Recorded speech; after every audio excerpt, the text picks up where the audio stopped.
Los medios occidentales mienten, tergiversan y manipulan, o en el mejor de los casos ocultan la información más relevante. Así que aquí estamos nosotros, un día más, con esta nueva entrega de Desmintiendo la propaganda occidental.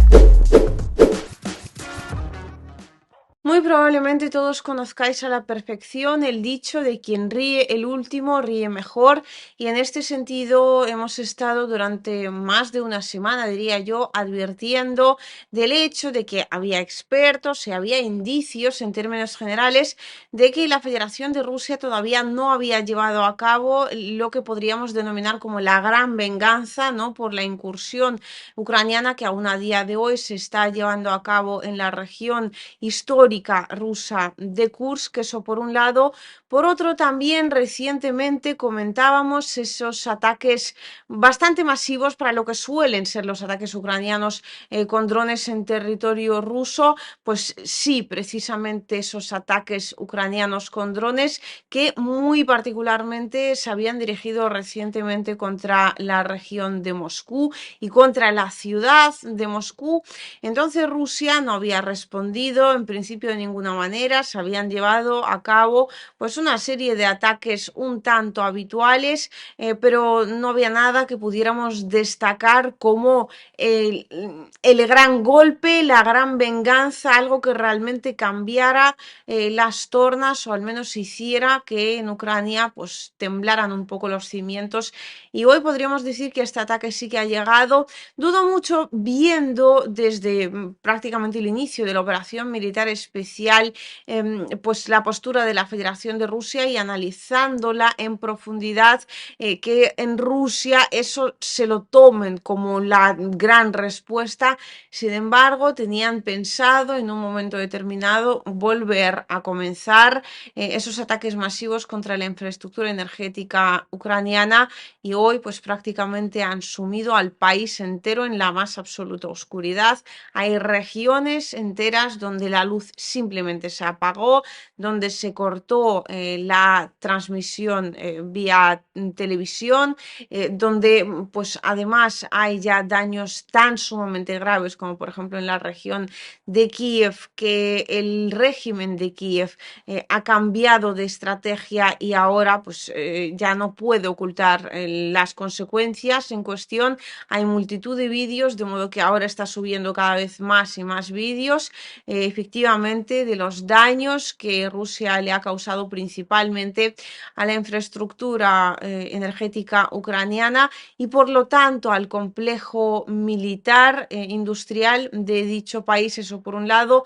Por otro, en los siguientes informes comentaremos sin duda alguna los ataques también pues de estos últimos días, que han tenido como objetivo que si oficiales o puntos de despliegue del personal, por un lado ucraniano, por otro lado de la OTAN, es decir, pues hay como toda una multitud, ¿no?, de informaciones. Sin embargo, hoy muchas imágenes que vais a ir viendo, ¿no?, conforme os voy contando exactamente dónde se han realizado los ataques. En cuanto a los ataques masivos de la Federación de Rusia, que se han realizado el día 26 de agosto contra prácticamente la totalidad del territorio ucraniano. No hay más que ver el mapa que pues marca puntos, ¿no?, por absolutamente o por casi, ¿no?, toda Ucrania.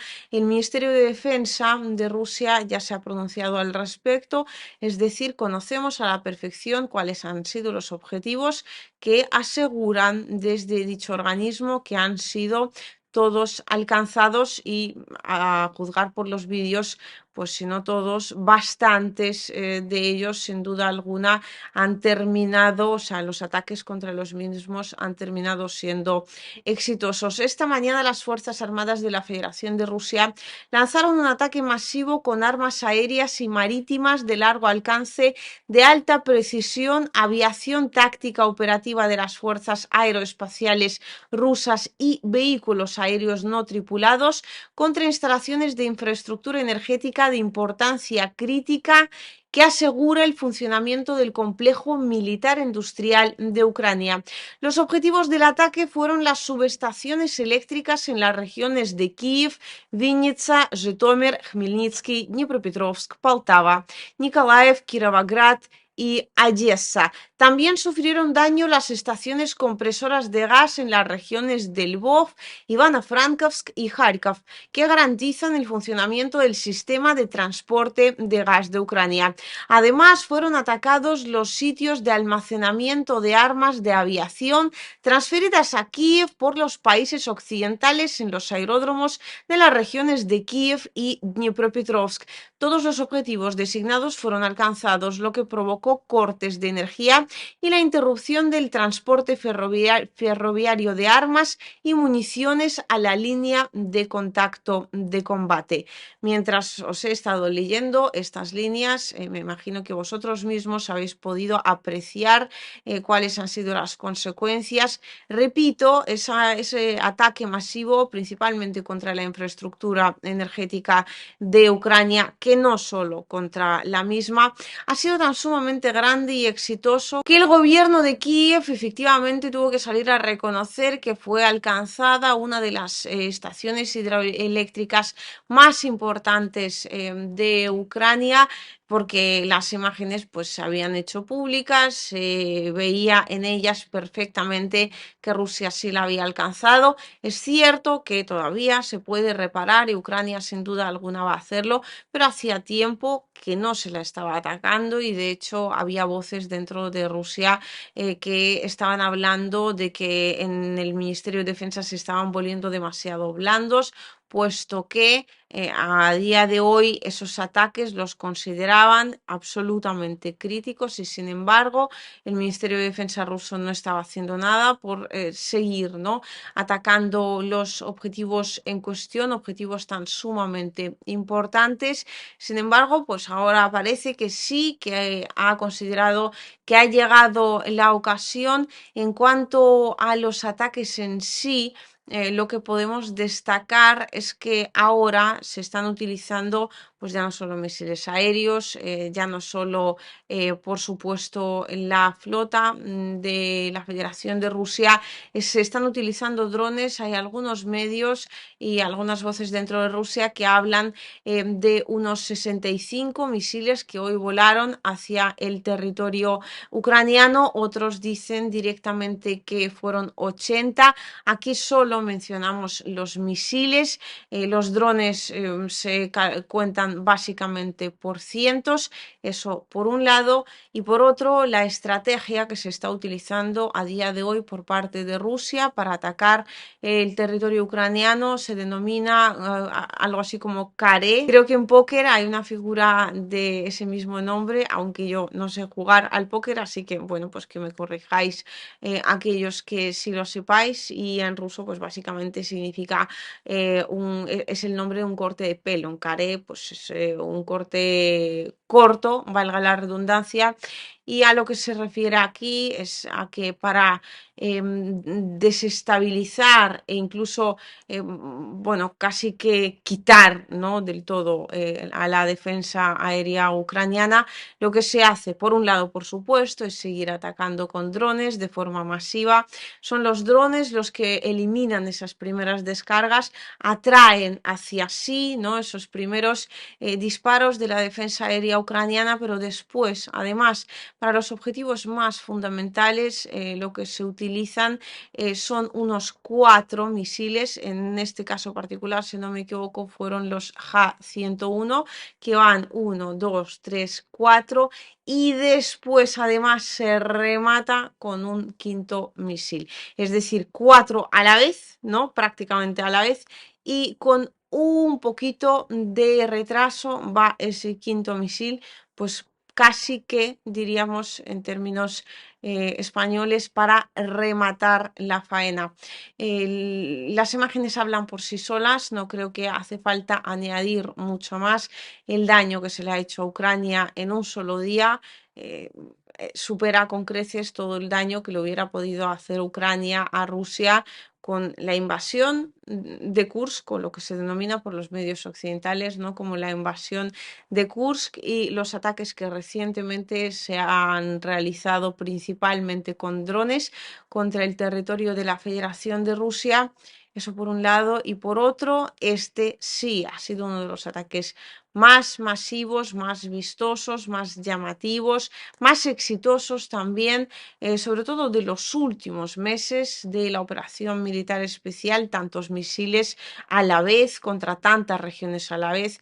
No hace tiempo que no los observábamos y sin embargo no va a ser el último ni muchísimo menos, de modo que la situación ucraniana en el frente, y esto ya lo comentaremos en los próximos informes, para no haceros el cuento demasiado largo, no va a hacer más que complicarse. Eso por un lado.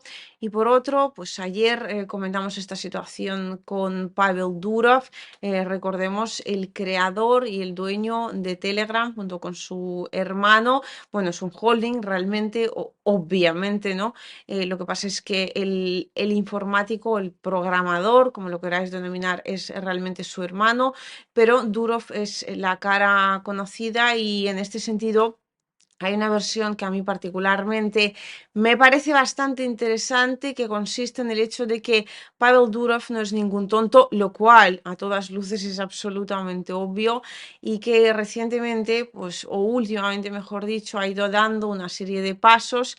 La entrevista con Tucker Carlson, por ejemplo, iba en ese sentido para de alguna forma llamar aún más la atención hacia su persona, eso teniendo en cuenta que él en sí es una persona bastante solitaria, es una persona a la que no le importan para nada los focos televisivos, y cuando sale a dar una entrevista lo hace necesariamente por algo. Entonces no se comprendía muy bien el por qué, y ahora pudiera ser que el haber aterrizado en Francia, ¿no? Muchos decían que pues que parecía tonto, que como es que había ido allí, que es que igual se pensaba que como era ciudadano francés no le iban a hacer nada. Igual es que fue a Francia precisamente, repito, esta solo es una versión, ya me diréis qué opináis al respecto, porque es ciudadano francés, porque, claro, a ver, Francia siempre puede saltarse toda la legalidad a la torera, y realmente las acusaciones que se le presentan ya de por sí es un paso en esa dirección. Sin embargo, lo que es la legalidad estricta de dicho país establece que los ciudadanos de Francia no pueden ser extraditados a terceros países, y Pavel Durov lleva bastante tiempo ya teniendo un conflicto con Estados Unidos, por decirlo de una forma suave, y podía haber sido extraditado a Estados Unidos de prácticamente cualquier otro país de la Unión Europea, por ejemplo. Él es cierto que se mantenía lejos de esos países, pues estaba principalmente en los Emiratos Árabes, de vez en cuando viajaba también, por ejemplo, a Azerbaiyán, donde a todo esto, y esto pudiera ser una de las razones por las que lo terminaron detuviendo, recientemente coincidió con Vladimir Putin. Oficialmente se supone que no hubo reunión ni muchísimo menos. El Kremlin, de hecho, ya ha desmentido estos rumores, se ha dicho que Pavel Durov y Vladimir Putin no se vieron para nada, nunca jamás, pero si se hubieran visto, realmente esto tampoco lo hubieran admitido, ¿no? Comprendemos perfectamente el porqué. Y en ese sentido se rumoreaba, ¿no? Que Pavel Durov, con la creación, la salida, ¿no? De esa criptomoneda de Telegram, estaba, bueno, de alguna forma llevando a cabo un plan conjunto con la Federación de Rusia, y claro, pues eso obviamente a los países de la OTAN, por decirlo de una forma suave, no les gustaba para nada. Además tenía otros conflictos previos con Estados Unidos, y entonces para controlar él mismo la situación activó hace tiempo un plan que suponía, por un lado, llamar la atención sobre su caso a nivel mediático, o sea, su figura en general sobre Telegram, etcétera, etcétera, etcétera, y después, casi que, sin que lo parezca, entregarse de forma voluntaria a Francia y terminar pactando quizás, igual con la mediación de los Emiratos Árabes, unas condiciones más ventajosas en dicho país en el caso de que le toque, pues efectivamente cumplir la condena allí o ver cómo se desenvuelve la situación a partir de ese momento. Sí, Francia podría, repito, saltarse la legalidad a la torera, entregar a Pavel Durov directamente a Estados Unidos. Sin embargo, eso a nivel internacional también sentaría un precedente y básicamente significaría que Francia de forma oficial ha pisado pues casi que su propia constitución. Eso en cuanto al caso pues que hemos comentado y que seguiremos comentando sin duda alguna en los próximos informes. En definitiva, hasta aquí llega esa hipótesis que tan interesante me parecía, juntándola con las hipótesis de ayer. Ya me diréis cuáles os parecen más o menos probables. Seguiremos, por supuesto, esta situación muy, muy de cerca y lo único que tenemos en claro a día de hoy es que Pavel Durov sigue detenido en Francia, en la cuna, se supone, de la libertad. Y esa misma libertad que se supone hay en Occidente, destacando muy particularmente la libertad de expresión, sigue tan muerta como lo estaba prácticamente desde el inicio de la operación militar especial, si no, desde hace bastante más tiempo.